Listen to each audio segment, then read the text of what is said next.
At the family picnic, my sister's son sneered. People with no money who always come to Mooch. Everyone looked at me and laughed disdainfully.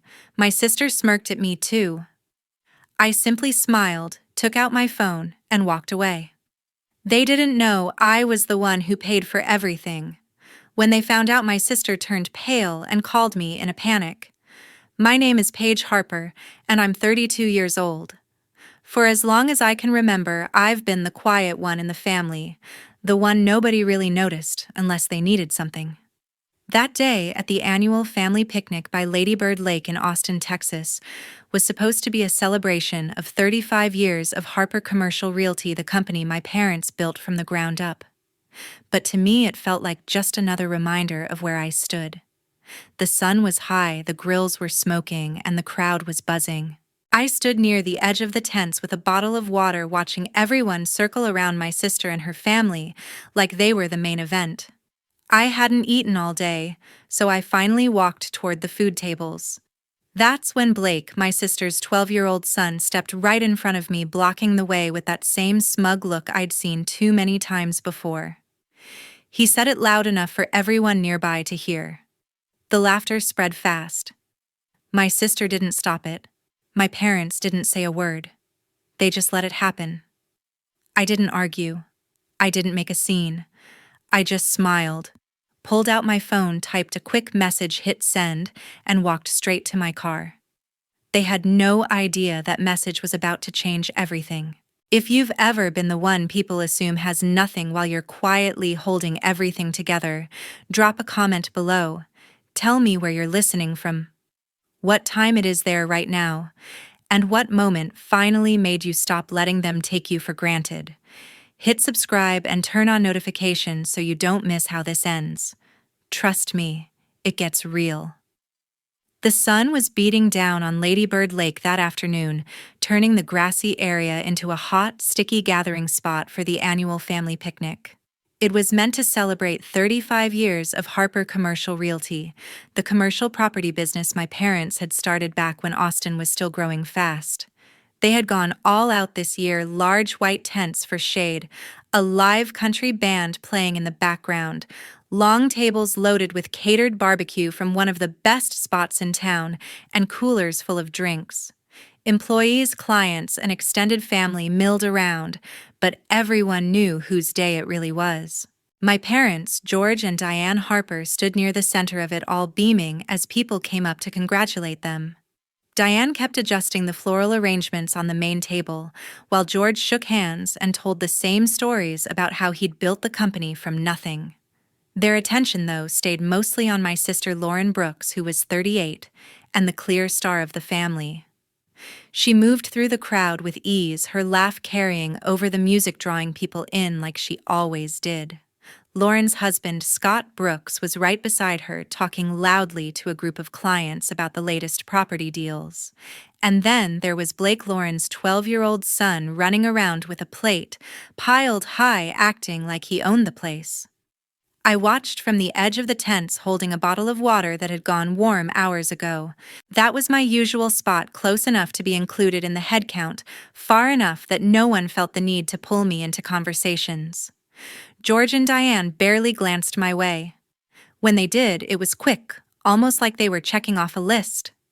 Diane waved once from across the lawn, but then immediately turned back to help Lauren fix a loose strand of hair that the breeze had messed up.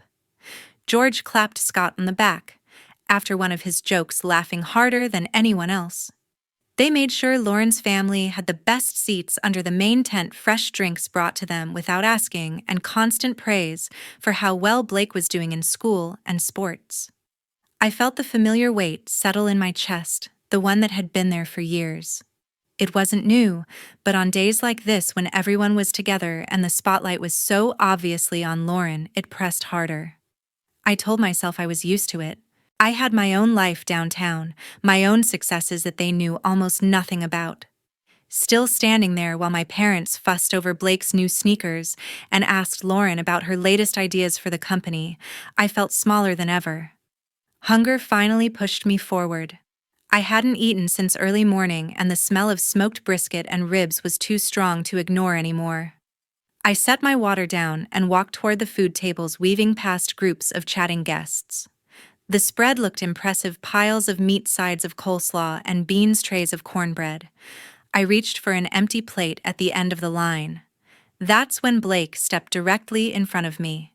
He didn't accidentally bump into me. He planted himself there, holding his own full plate, and looked me up and down with a smirk that was too confident for a 12-year-old. His voice carried over the nearby chatter and the band's guitar riff. People with no money who always come to Mooch. He said it clearly, loudly enough that several heads turned. A few employees nearby chuckled awkwardly at first, then more openly when they saw who it was aimed at. Lauren, standing just a few feet away with Scott, heard it too. She glanced over, smirked, and didn't say a word to stop him. Scott gave a short laugh and turned back to his conversation. My parents were close enough to hear everything yet. George just sipped his drink, and Diane suddenly became very interested in rearranging the dessert trays. The laughter spread a little wider, low and uncomfortable at first, then bolder. No one corrected Blake. No one pulled him aside. They let it hang in the air like it was just a kid being funny, like it was acceptable, because it was aimed at me. Something inside me shifted, not a dramatic break, more like a quiet click. All those years of staying silent, of showing up anyway, of letting the little digs slide because they were family, it all added up in that moment. I didn't feel the need to cry or yell. I felt clear, almost calm. I set the empty plate back down on the stack with a soft clack that no one else noticed. I didn't look at Lauren or Scott or Blake again. I didn't wait for my parents to finally speak up. I turned and walked across the grass past the tents and the music toward the parking area. My heels sank slightly in the soft ground, but I kept going until I reached my car. I got in, started the engine, and drove away from Lady Bird Lake without looking back.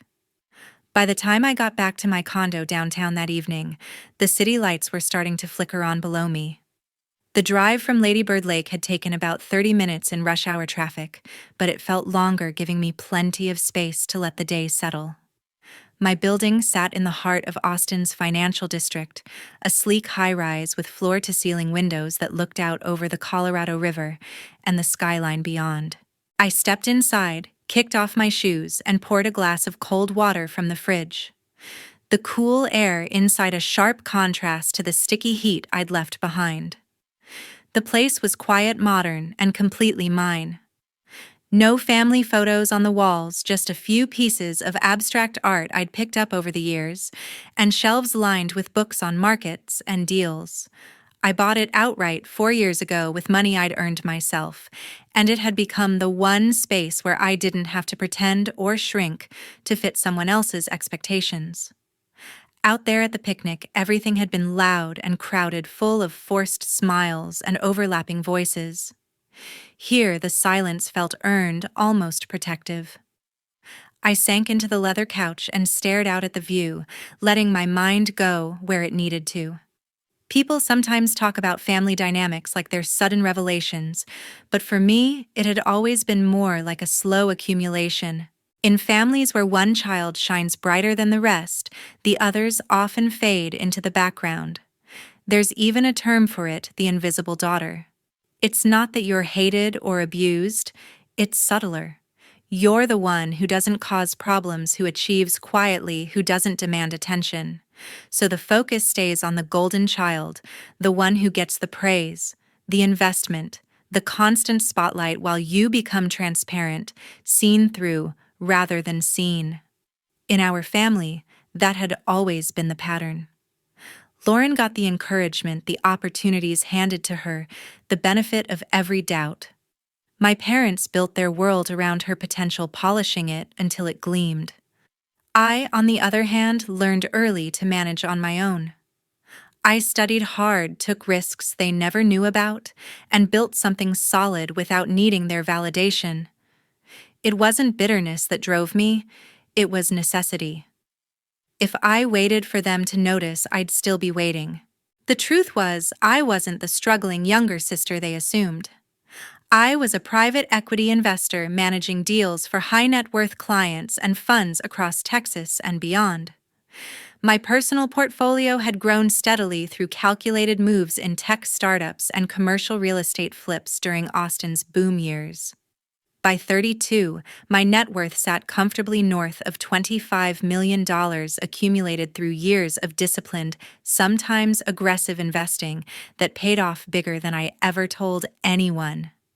They thought I had some mid-level office job downtown, something safe, but unremarkable, maybe handling paperwork for other people's money. My parents would occasionally ask how work was going, but their eyes glazed over when I gave short answers, quickly shifting back to Lauren's latest project at the company. Lauren herself assumed I was scraping by in a rented apartment, which made her casual comments over the years sting in ways she probably never intended. Even Scott would throw in the occasional joke about me being the steady but boring one. Blake had clearly picked up the attitude from all of them. I never corrected them. Early on, I decided that revealing too much would only change how they treated the money, not how they treated me. If they knew, they might have started asking for favors or worse, acting like my success was somehow part of the family legacy they controlled. So I kept it quiet, built my life separately, and let them keep their assumptions. It protected me in a way, but it also meant carrying the weight alone. Sitting there that evening with the city humming far below, I felt the full force of how long I'd been doing that, holding things together without credit, absorbing the dismissive glances and offhand remarks because walking away entirely had always seemed too final. But something about today had tipped the balance. The public dismissal, delivered through a child's voice but rooted in years of adult behavior, made the invisibility feel less like a role I accepted and more like one I no longer wanted to play. I set the glass down and walked to the window, pressing my hand against the cool glass. The clarity wasn't angry or explosive. It was steady, almost relieving. For the first time, I saw the pattern not as something I had to endure, but as something I could choose to step out of. 6 years earlier, Harper Commercial Realty had been on the brink of losing everything. Austin's real estate market had taken a sharp hit after a wave of overbuilding and rising interest rates, leaving many commercial properties vacant and loans underwater. My father had expanded too aggressively, taking on debt to acquire several office buildings in emerging areas around the city, betting that demand would keep climbing. When tenants started pulling out and renewals dried up, the banks issued notices foreclosure proceedings were imminent, and liquidation loomed as the only way out. I remembered the late-night calls that came during that period, my parents sounding more desperate than I'd ever heard them. Dad's voice cracked as he talked about the potential embarrassment, the end of the legacy he'd spent decades building.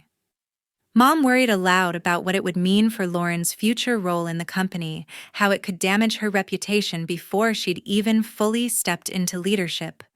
They never asked me directly for help, assuming I didn't have the means or the influence to make a difference. But I was already deep into private equity by then, spotting opportunities where others saw only risk. I couldn't stand by and watch the business collapse, not when it would drag the entire family down with it. The practical side of me knew that letting it fail would free me completely, but another part, the one raised to hold things together, refused to let that happen. So I acted quietly through channels they would never trace back to me. I set up a shell company called Apex Investments, working with my attorney Edward Hayes to keep everything anonymous. Edward handled the paperwork and negotiations, presenting Apex as an outside investor interested in turning the company around. The deal came together faster than expected. I injected $8 million of my own capital money earned from earlier successful ventures directly into the firm. It paid off the most toxic debts, refinanced the remaining loans on better terms, and provided enough runway to stabilize operations and attract new tenants. In return, Apex took a 40% equity stake with a silent board seat, meaning no day-to-day involvement but full rights to major decisions, including liquidity events if needed. My parents celebrated the miracle investor who had saved them, toasting to their own networking skills for landing the funding. Lauren benefited immediately, getting promoted to a vice president role with a bigger salary to match the company's renewed confidence. They upgraded the office space downtown, bought new vehicles for site visits, and threw parties to show clients that Harper Commercial Realty was stronger than ever. None of them ever questioned who was really behind Apex. The agreement was structured to protect anonymity, and they were too relieved to dig deeper. For years, I watched from a distance as they spent freely, treating the influx like permanent security rather than a lifeline I had thrown them. The silent stake grew in value as Austin recovered and property values rose again, but I never pushed for recognition or dividends. It felt like enough to know the business survived, even if it meant continuing to play the invisible role. That all changed the evening after the picnic. I was still at my desk reviewing some portfolio updates on my laptop when my phone lit up with a text from Dad. The message was straightforward, almost casual. The company was planning a major expansion into mixed-use developments on the east side, but costs were running higher than projected. He asked if I could help with a short-term personal loan to bridge until the next round of leases signed, family supporting family, as he put it. Reading those words, something hardened inside me. They weren't just asking for money this time. They were asking me to subsidize the same lifestyle that allowed comments like the one at the picnic to go unchallenged. The request came less than a day after they'd let the dismissal stand in front of everyone, as if my role was always to provide, without question.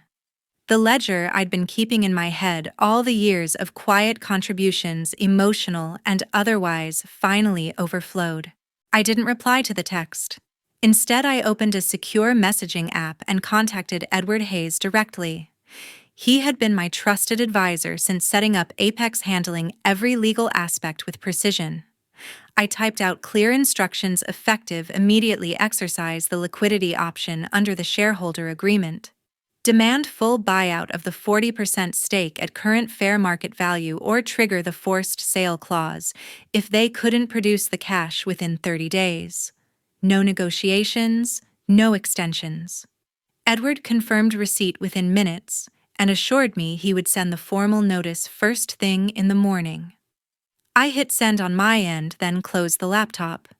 The decision didn't come with fireworks or regret. It felt inevitable, like closing a long overdue account. The power I'd kept hidden for years was no longer something to protect. It was something to use. The next morning, the notice landed in Dad's inbox right at 9 sharp, just as Edward had promised. It was short and professional, laying out the demand for a full buyout of the 40% stake at fair market value, or the start of a forced sale process if the cash wasn't ready in 30 days. Word spread fast inside the company. Employees whispered in the hallways. Department heads canceled routine meetings, and the usual confidence in the office turned tense overnight. My phone started vibrating before I'd even finished my first cup of coffee. The screen lit up with missed calls and voicemails from numbers I knew too well. Dad left the first message, his voice tight, but trying to stay calm, saying there was an unexpected issue with the investor and asking if I could swing by the office later to talk. Mom followed soon after, leaving a longer one about how worried everyone was and how family needed to pull together during tough times. Scott texted twice, short and direct, asking if I had any savings I could lend to help smooth things over with the banks. They still had no clue the difficult investor was me. To them, Apex was some faceless entity getting greedy at the worst moment. The calls kept coming throughout the day, more from Dad trying to downplay it as a minor paperwork snag, a couple from Lauren's assistant checking my availability for a family discussion. I let most go to voicemail, listening only when I felt like measuring how far the panic had spread. By late afternoon, Lauren called directly. Her name flashed on the screen, and I answered, this time curious how she would handle it. At first, her tone carried that familiar edge of superiority, like she was doing me a favor by including me in the crisis. She explained quickly that some anonymous shareholder was making unreasonable demands, threatening to force a sale that could ruin years of hard work. Then she shifted, voice softening just enough to sound pleading, asking if I had anything put aside that could help buy time, maybe a few $100,000, to show liquidity and calm the lenders. I stayed quiet for a moment, letting her words hang. When I spoke, my voice came out even, almost detached. I told her I didn't have that kind of money lying around, and even if I did, I wouldn't throw it at a sinking ship. The line went silent on her end. Then she tried again, sharper this time, reminding me about family loyalty and how the company was our legacy, how Blake's future depended on it staying strong. Hearing her bring up Blake twisted something inside, but I didn't let it show. I repeated that I couldn't help, cutting off her next protest with a simple goodbye before hanging up. The phone rang again almost immediately, Dad this time sounding more frayed than before, asking what I'd said to upset Lauren and insisting we all needed to meet soon to figure things out. I told him I was busy with work and ended the call.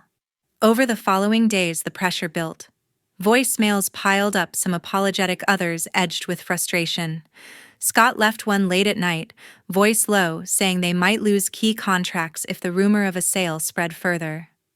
Mom tried the emotional route, talking about how disappointed she was that I wasn't stepping up when it mattered most. Lauren sent texts mixing concern with subtle digs, suggesting I didn't understand the seriousness because my job wasn't on the line. Each message revealed a little more of their fear, the deals pausing, clients asking questions, the daily strain of pretending everything was fine. They leaned harder on the idea that I owed them support, that blood meant automatic rescue no matter the cost. But every time they reached out, I responded briefly or not at all, watching the desperation grow without giving an inch. The 30-day clock was ticking, and they were running out of places to turn. A few days later, I met my cousin Courtney Ellis for coffee at a small shop near the University District. Courtney was the only relative who somewhat understood me, the one person in the extended family who never bought fully into the narrative that Lauren was the star and everyone else played supporting roles. We had grown up close in age, sharing holidays and summer visits when we were younger, and even as adults, we checked in occasionally without the weight of expectations that came with my immediate family. The cafe was quiet mid-morning, with soft light filtering through the windows and the low hum of students typing on laptops. We picked a corner table away from the counter, ordered simple drinks, and settled in. Courtney arrived with her usual easy smile, but it faded a bit when she saw my expression. She asked right away if everything was okay, sensing the tension I'd been carrying since the calls started pouring in. I took a slow sip of my latte and decided it was time. For years, I'd kept the full story locked away, sharing pieces with no one in the family. But the weight of the recent events had built to a point where holding it alone felt exhausting. I started from the beginning, explaining how the company had nearly collapsed years ago and how I'd stepped in anonymously to save it. Courtney listened without interrupting, her eyes widening slightly, as I described setting up Apex Investments and pouring in the money that turned things around. Then I moved to the present, the message sent through Edward, the notice that hit their inboxes, the frantic outreach that followed. I told her about Lauren's call, the shift in tone from dismissive to desperate, and how my parents and Scott had all tried their versions of persuasion. Courtney leaned forward, absorbing every detail, her face showing a mix of surprise and quiet anger on my behalf. When I finished, the table between us felt heavier with everything I'd laid out. Courtney reached across and touched my hand briefly, her voice steady but warm. She said she'd always suspected I was doing more than they gave me credit for, but hearing the scale of it, the money, the secrecy, the years of watching them spend without knowing, made her furious for me. She didn't judge the decision to pull the stake or question whether it was too harsh. Instead, she affirmed that no one should have to subsidize people who treated them like an afterthought. Hearing that validation out loud lifted something I hadn't realized was pressing so hard. Courtney talked about how she'd seen the favoritism growing up, the way conversations always circled back to Lauren's achievements while mine got brushed aside. She admitted feeling distant from the core family for similar reasons, choosing to build her own circle rather than fight for space in theirs. Her support wasn't dramatic or over the top. It was grounded, acknowledging the hurt without minimizing the choice I'd made to protect myself now. We sat longer than planned, refilling our cups once and letting the conversation drift to lighter memories before circling back. Courtney asked practical questions about what came next, showing genuine interest in how I planned to handle the final meeting. She didn't push for reconciliation or suggest softening the approach. She simply reinforced that boundaries were necessary when respect had been absent for so long. By the time we parted outside the cafe, the air felt clearer. The relief of sharing the full truth with someone connected by blood, yet removed enough to see it objectively, settled over me like a steadying force. Courtney hugged me goodbye and said she was proud of me for finally putting myself first. Those words lingered as I walked back to my car. The encounter didn't change the path ahead, but it strengthened my resolve going into whatever confrontation waited at the end of the 30 days. 30 days later, the deadline arrived without any extension. Edward had kept me updated on the lack of progress. No serious buyers lined up, no new financing secured, just increasingly urgent emails from Dad trying to negotiate terms that didn't exist. The forced sale clause kicked in automatically, and a large private equity group out of Dallas stepped forward with an offer that valued the company fairly, but left little room for sentiment. The closing meeting was set for that morning at the Apex Investments office downtown, a neutral space high above the city. I arrived a few minutes early, dressed in a tailored navy suit that felt like armor. Edward met me in the lobby and walked me up, briefing me quietly on the final numbers. The buyout would return my original investment many times over, plus the appreciated value of the stake. We entered the boardroom together. My parents sat at one end of the long table, looking worn and older than I remembered. Lauren was next to Mom, eyes red-rimmed, while Scott paced near the window before sitting down heavily. They had been told to attend for the handover of control and to discuss any remaining equity distribution. The room fell silent when I took the seat at the head of the table instead of the one Edward indicated for guests. Dad cleared his throat first, asking why I was there when this was supposed to be a formal closing with the investor representatives. Lauren shot me a confused glance, still assuming I'd come for moral support or curiosity. I waited a beat before speaking, keeping my tone even and professional. I explained that Apex Investments wasn't some distant fund, it was me. I had been the silent partner all along, the one who provided the capital 6 years ago when foreclosure threatened everything. The money that refinanced debts, upgraded properties, and fueled the expansion they credited themselves for had come from my accounts. Shock rippled across their faces. Mom's hand went to her mouth. Dad leaned forward, repeating my name like he hadn't heard right. Lauren stared, color draining from her cheeks. Scott stopped fidgeting and gripped the arm of his chair. I continued without pause, opening the folder Edward had prepared.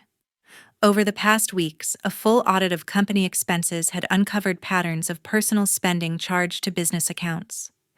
Luxury vacations to resorts labeled as client retreats. High-end clothing and jewelry for Lauren listed under marketing materials. A leased luxury SUV for Scott that never carried a single client. Even country club dues and private school boosts for Blake routed through operating budgets. The amounts added up substantially, diverting funds that should have strengthened the company's position. These weren't small oversights. They were consistent, unauthorized withdrawals that weakened liquidity exactly when stability mattered most. The private equity buyers required a clean balance sheet, meaning all misallocated expenses had to be repaid or offset against remaining equity before any payouts. Dad tried to interrupt, voice rising as he defended the perks as standard for founders. Mom pleaded quietly that it was all for the family's image, necessary to attract business. Lauren's eyes filled with tears as the resort trips were listed one by one. Scott muttered about unfair scrutiny, claiming every expense had served the company in some way. I addressed each point calmly, citing dates and amounts from the records. There was no room for argument. The documentation was clear, and the new owners wouldn't close without resolution. After offsets, the remaining family shares carried no positive value. The sale would proceed, my stake would be bought out in full, and their positions would transfer to the new management team for review. Lauren broke, first tears spilling as she whispered about what this meant for their home and Blake's school. Scott's face hardened into anger, accusing me of betrayal after everything they'd done for me growing up. Dad reached across the table, voice cracking, begging for more time or a private arrangement to keep some control. Mom joined in, eyes wet, saying we could work it out as a family. I listened without reacting, the requests landing flat after years of one-sided giving. When they finished, I closed the folder and stood. The deal was done, the wires would process that day, and the company belonged to new owners. I told them the meeting was over. Edward escorted them out while I stayed behind to sign the final papers. Their voices echoed faintly in the hallway, Lauren sobbing, Scott arguing, my parents murmuring disbelief, but I felt only the quiet finality of a chapter closing on its own terms. A few months after the sale, life settled into a rhythm I had never known before. I bought a mid-century house tucked away in the hill country just outside Austin, surrounded by rolling hills and live oaks that blocked out the noise of the city. The place had wide windows, a spacious porch, and enough land to feel completely removed from everything that came before. Mornings started with coffee on that porch, watching the sun rise over the trees, the only sounds birds and the occasional breeze. No schedules dictated by family expectations, no background tension waiting to surface. Just quiet that felt earned.